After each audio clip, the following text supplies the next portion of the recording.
तो चोखो मेला नाम के एक भक्त हुए पंढरपुर में। अच्छा, चोखो मेला जो है ये कोई मातृ गर्भ से इनका जन्म नहीं हुआ। तो चोखो मेला जी जो थे, इनका जन्म कैसे हुआ? इनके माता पिता वे एक ब्राह्मण थे। तो विप्र कुल के दो दंपति दोनों नित्य एकादशी पर श्री पंडरीनाथ भगवान का दर्शन करने जाते थे। एक दिन की बात, पंडित जी के मन में आया कि हम श्री पंडरीनाथ भगवान का भोग लगाने के लिए कुछ आम ले चलें।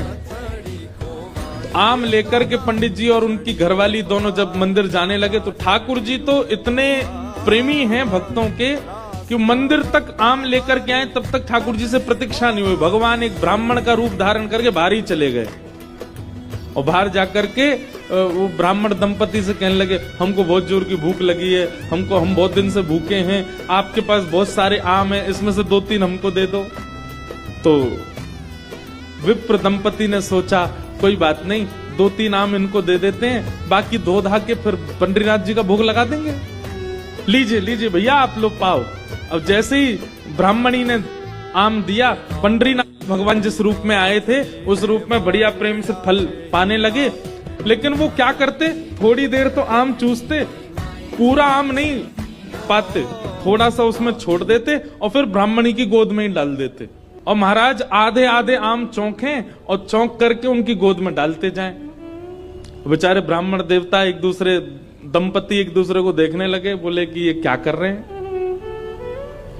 बोले कोई बात नहीं। 2-4 आम पा करके और उच्छिष्ट छोड़ करके उनकी गोद में ब्राह्मण तो चले गए। अभी दोनों दंपति सोचने लगे कोई बात नहीं, 2-3 आम बचे, इनको धो के पंडरीनाथ भगवान का भोग लगा देंगे, और ये जो आम ये हमारी गोद में छोड़ गए, इनको बांध लो, कोई जानवर या कोई जीव मिलेगा उसको दे देंगे। अभी इनमें आम बचे हैं, कोई जीव खा लेगा। जैसे ही दोनों आगे बढ़े तो ब्राह्मण तो थोड़े आगे चले गए, पत्नी धीरे धीरे पीछे आ रही थी। तभी उसको अचानक इतना भार लगने लगा, वो जो उसने झोली सी बनाई थी, जैसे उसने देखा फिर झोली इतनी भारी हो गई, खोल करके देखा तो वहीं एक नन्हा सा बालक था। उसी का नाम पड़ा चोखो मेला। उनका नाम चोखो मेला इसलिए पड़ा क्योंकि भगवान ने आम चौंक करके और गोद में मेल दिया, इसीलिए नाम उनका चोखो मेला। अब इनके कोई माता पिता नहीं है, ये ठाकुर जी ने इनको भेजा है।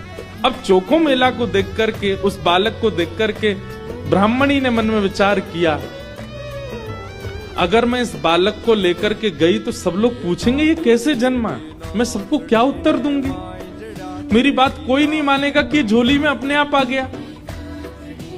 और इस भय से कि संसार के लोग क्या कहेंगे, उन्होंने उस बालक को एक सुरक्षित सा वृक्ष था उसके नीचे छोड़ दिया, उसको स्वीकार नहीं किया।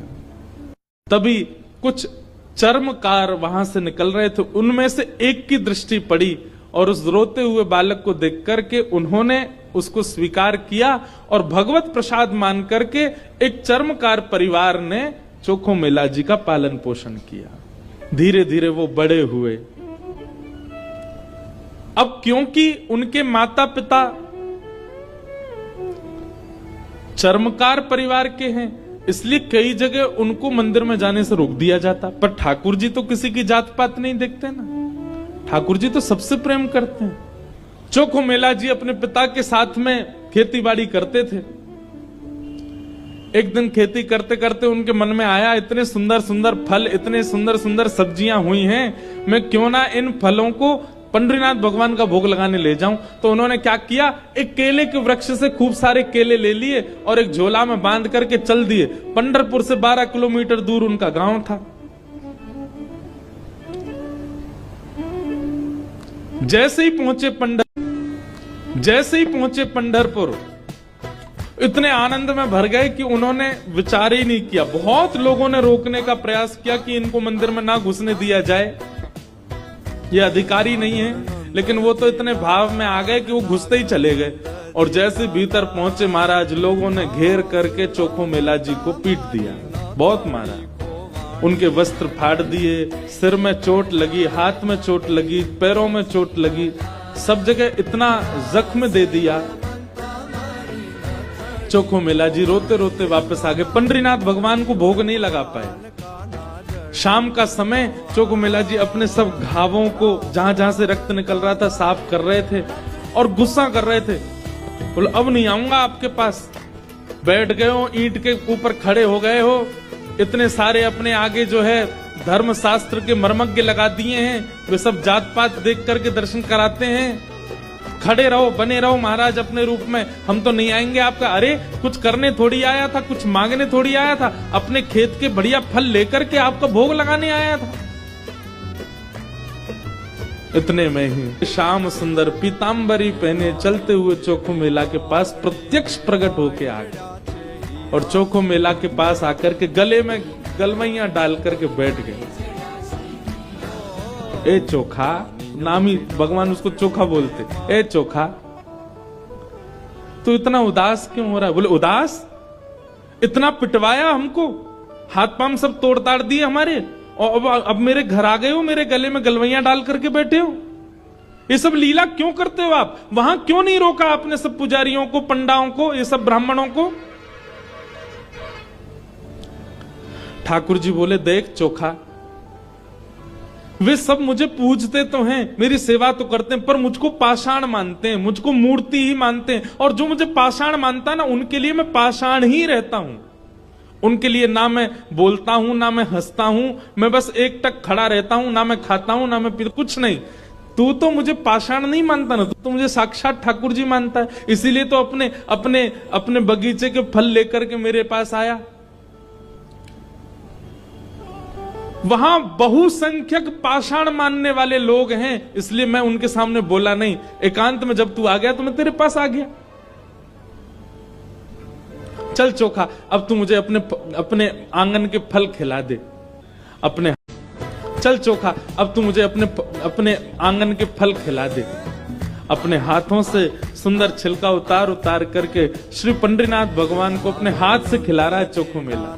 भगवान ने 2-3 केला पाए, और 2-3 केला पाने के बाद में भगवान बोले ए चोखा सुन, अब मत खिला, अब बाकी के जितने बच्चे हैं ये सब मेरी पीतांबरी में बांध दे। चोखा बोला वहां जाकर के पाओगे, सारे मेरे सामने ही पा लीजिए ना, आप बांध करके क्यों ले जा रहे हो, यहीं प्रेम से पालो। पंडरीनाथ भगवान बोले अरे मैंने अपना तो पा लिया, ये बाकी के तो मैं पंढरपुर में रुक्मणी जी बैठी हैं, वो भी भूखी हैं, उनके लिए ले जा रहा हूं, उनको जाके मैं पवा दूंगा।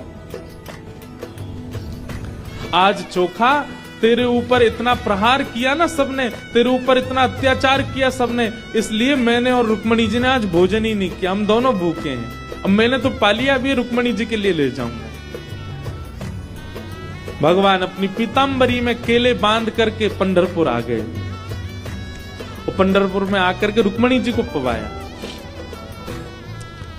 प्रातः काल ब्रह्म मुहूर्त में जैसे ही कपाट खुले श्री पंडरीनाथ भगवान के, चारों ओर केले के छिलके पड़े, और केले के छिलके देख करके सब पंडा पुजारी बोले हम तो कपाट बंद करके गए, ये केला के छिलका यहाँ कैसे पड़े हैं, ये कौन लेके आया? तभी एक उनमें से बोले कल वो आया था ना, एक चर्मकार का बालक, वही अपने संग बांध के लेके आया था इतने सारे केले, उसको सुबह तो हमने मार पीट के भगा दिया, निश्चित ही वो कहीं से रात में आ गया है, और रात में आकर के सब यहाँ खा करके गया है ठाकुर जी के आगे। उसका उद्देश्य तो गर्भगृह को बेकार करना ही था, इसलिए ये सब हुआ है, ये उसी ने किया है। और सब पंडा पुजारी नाराज हो गए, अपने हाथ में डंडा ले करके कमर कस के सब पहुंच गए चोखो मेला के घर, और वहां पहुंच करके घर से निकाल करके फिर पीटा उनको, फिर मारा। चोखो मेला घर में सो रहे थे, और घर में जाकर के वहां से घसीट करके उनको मारा सबने। बोले अरे दुष्ट पापी, तुझको मंदिर में नहीं जाने दिया तो रात्रि तू गर्भगृह में घुस गया। चोखो मेला पिटते रहे, नेत्रों से आंसू बहाते रहे, जय हो पंडरीनाथ, कैसी लीला करते हो, सुबह पिटवाते हो, रात में आकर के खा जाते हो मेरे हाथ से। लेकिन अब की बार श्री पंडरीनाथ नाराज हो गए। पंडा पुजारी सब अपना काम करके चोखो मेला के साथ थोड़ी हाथापाई करके सब जैसे ही वापस आए, पंढरपुर में श्री पंडरीनाथ भगवान के मंदिर के मुख्य द्वार सारे अपने आप बंद हो गए और भीतर से ठाकुर जी ने ताला लगा लिया, लॉक कर लिया, बंद हो गए ठाकुर जी मंदिर। पंडा पुजारी सब अपना काम करके चोखो मेला के साथ थोड़ी हाथापाई करके सब जैसे ही वापस आए, पंढरपुर में श्री पंडरीनाथ भगवान के मंदिर के मुख्य द्वार सारे अपने आप बंद हो गए और भीतर से ठाकुर जी ने ताला लगा लिया, लॉक कर लिया, बंद हो गए ठाकुर जी मंदिर के अंदर। सबने अथक प्रयास कर लिया लेकिन एक भी द्वार नहीं खुल पाया।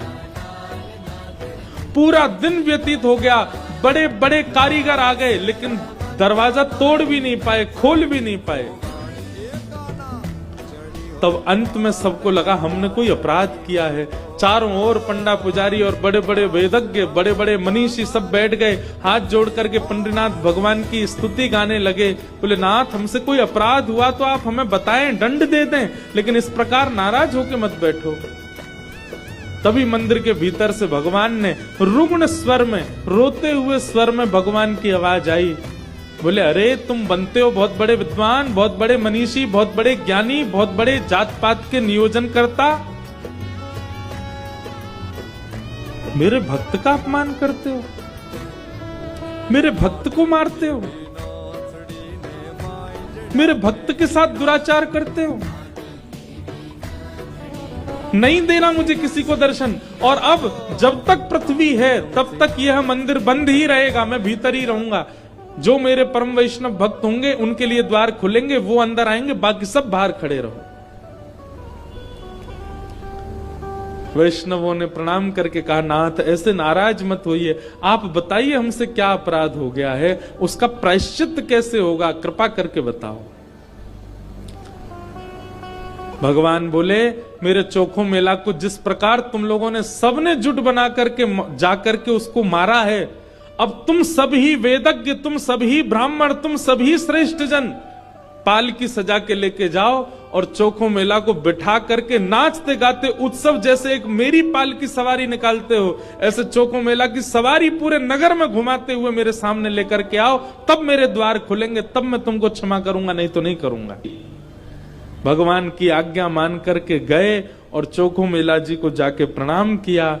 एक दिव्य सिंहासन से युक्त पालकी में चोखो मेला जी को विराजमान करके नाचते गाते हुए, आनंद करते हुए, उत्सव जैसे ठाकुर जी का उत्सव मनता उससे भी अधिक उत्सव मनाते हुए चोखो मेला को लेकर के आए। और जैसे ही पंडरीनाथ भगवान के सामने पालकी पहुंची, अपने आप मंदिर के सारे द्वार खुल गए और मानो आज लग रहा था कि भक्त भगवान का नहीं, भगवान भक्त का दर्शन कर रहे हैं, भगवान चोखो मेला का दर्शन कर रहे हैं। Like and subscribe the bell icon for more videos.